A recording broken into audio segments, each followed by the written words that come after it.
Assalamualaikum warahmatullahi wabarakatuh. Kami dari kelompok 10 akan mempresentasikan tentang sintesis protein.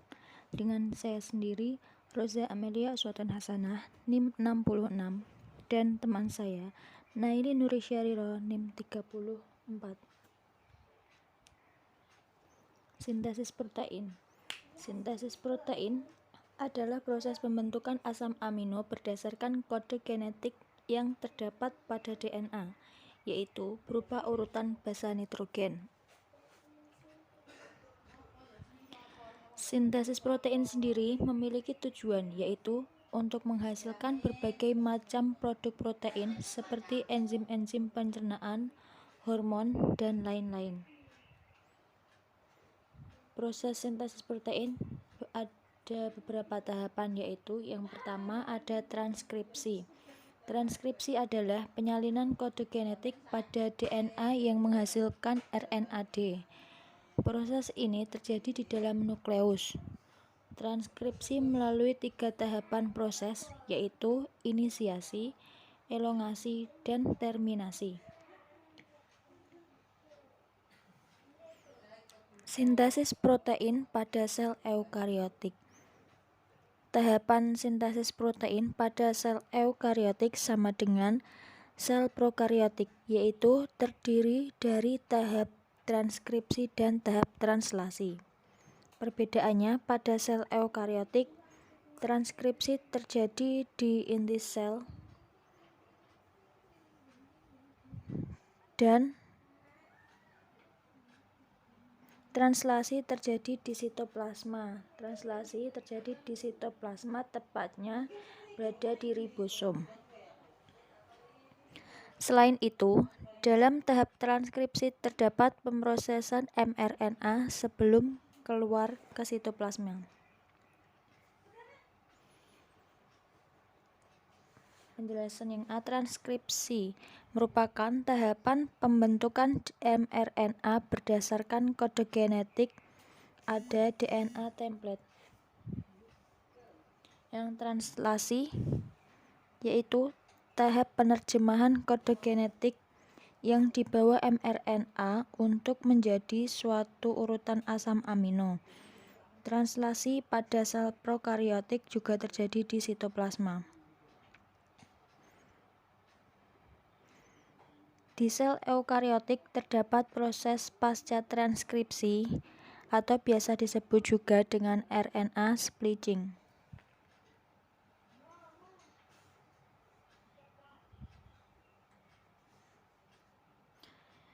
Proses sintesis protein yang pertama yaitu transkripsi, ada inisiasi. Inisiasi terjadi saat RNA polimerase melekat pada daerah promoter gen. Pada saat itu, RNA polimerase akan mulai membentuk mRNA melalui cetakan DNA template. Kemudian, yang kedua ada elongasi. Elongasi terjadi saat RNA polimerase membuka untai ganda DNA. RNA polimerase selanjutnya akan menyusun nukleotida. Nukleotida RNA membentuk rantai RNA-D. Salah satu utas DNA pada sebuah gen akan berperan sebagai cetakan untuk menyusun nukleotida RNA.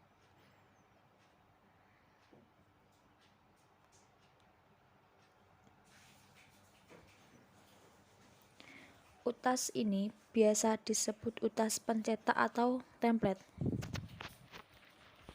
Nukleotida RNA kemudian akan disusun membentuk rantai RNA-D berdasarkan urutan basa nitrogen dan DNA pencetak.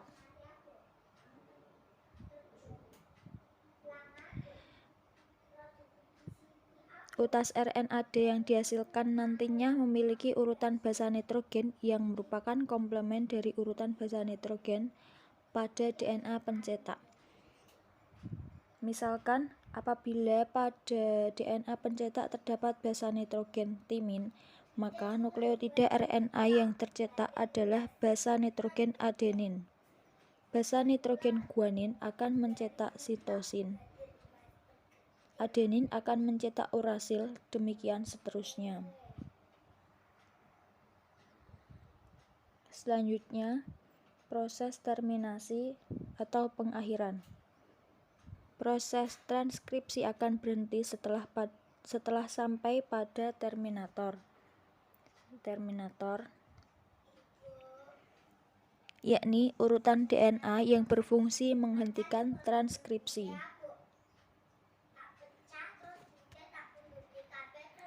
Yang selanjutnya, proses sintesis protein yang kedua yaitu ada translasi. Translasi adalah penerjemahan kode genetik pada RNAD oleh ribosom menghasilkan polipeptida.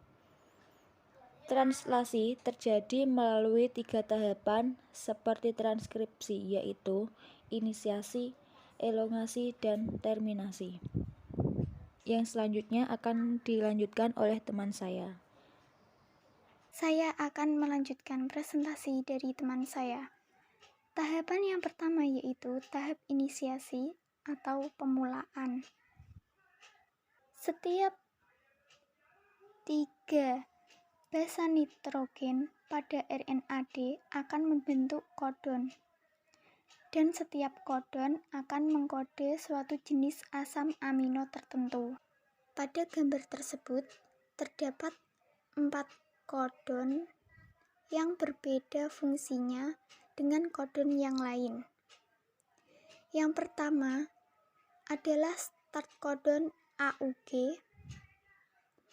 Selain berfungsi mengkode asam amino metionin, AUG berperan sebagai kodon pertama yang memulai proses translasi.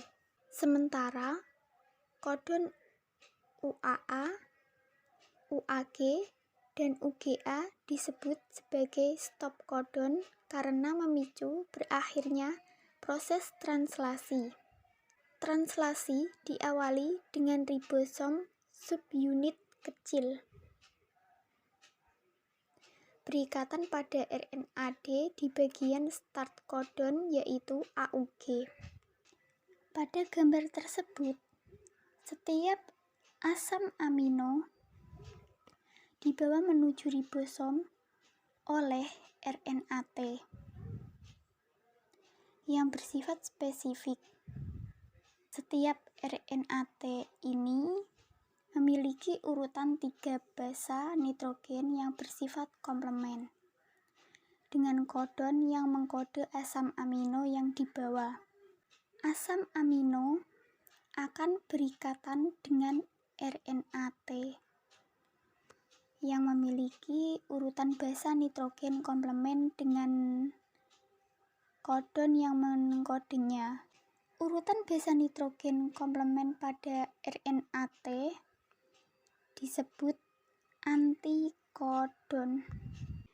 Metionin akan dibawa oleh RNAT yang memiliki antikodon UAS. Dengan demikian, maka antikodon RNAT akan dapat berikatan dengan kodon pada RNAD. Setelah start kodon berikatan dengan antikodon spesifiknya, ribosom unit besar kemudian berikatan untuk membentuk kompleks translasi. Tahapan yang selanjutnya yaitu tahap elongasi. Ribosom subunit besar memiliki 3 ruangan, yaitu situs E, P, dan A. Saat terjadi elongasi, asam amino atau antikodon yang lain akan dibawa pada rantai RNAT, lalu berikatan. Peptida akan terbentuk pada situs P. Saat itu, ribosom akan bergeser sehingga RNAT akan berada di daerah situs E dan bersiap untuk keluar. Siklus ini akan berulang Tahap pemanjangan ini disebut tahap elongasi. Tahap yang selanjutnya yaitu tahap terminasi atau pengakhiran. Setelah sampai tahap terminasi, ribosom mencapai stop codon.